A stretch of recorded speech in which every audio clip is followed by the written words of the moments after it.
Emptiness doesn't appear out of nowhere. It's built quietly, over time, in rooms filled with silence, expectations, or absence. Today we go back to the beginning, to where your emptiness may have first learned to whisper. A child becomes what they see reflected. When we're babies, we don't know who we are. We learn it through the eyes of our caregivers. Psychologist Donald Winnicott introduced the concept of mirroring. The way a mother or father respond to the child's emotion teaches the child what emotions are acceptable and, more importantly, which parts of them deserve love. If you cried and were soothed, you learned my needs matter. If you cried and were ignored, you learned I must not need. If you were only praised when you were quiet, smart, helpful, you learned to shrink to survive. And that shrinking, it often grows into emptiness. The way we attach becomes the way we exist. Psychologists John Bowlby and Mary Ainsworth taught us about attachment theory: secure, anxious, avoidant, disorganized. Each of these patterns affect how we regulate emotions, seek connection, and experience solitude. A child who never felt safe to express themselves may grow into an adult who cannot recognize their inner world.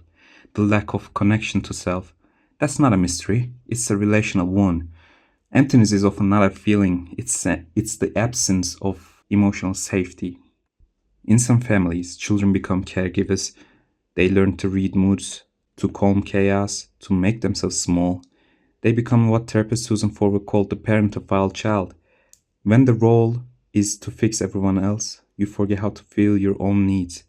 These children grow up fast, but inside they stay frozen, emotionally disconnected, secretly aching for a care.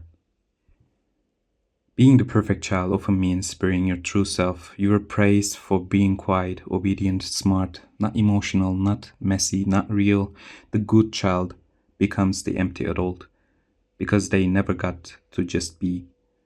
This idea echoes in the work of Alice Miller in the drama of The Gifted Child. She wrote, "Many people suffer all their lives from this oppressive emptiness, unaware that it's originated in the early efforts to please their parents and win their love. Some of us were praised, but only conditionally, only when we performed, only when we succeeded, only when we were convenient." Psychologist Karen Horney described this as the tyranny of the shoots. We grow up chasing worth, and one day we wake up burnt out, hollow, and wondering why.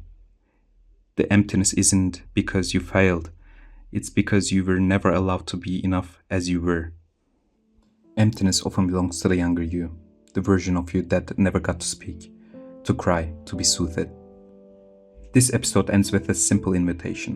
Close your eyes. Picture the version of you that first felt this way.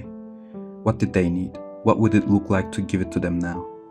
Because healing begins not by erasing emptiness, but by finally turning toward it with compassion, not shame.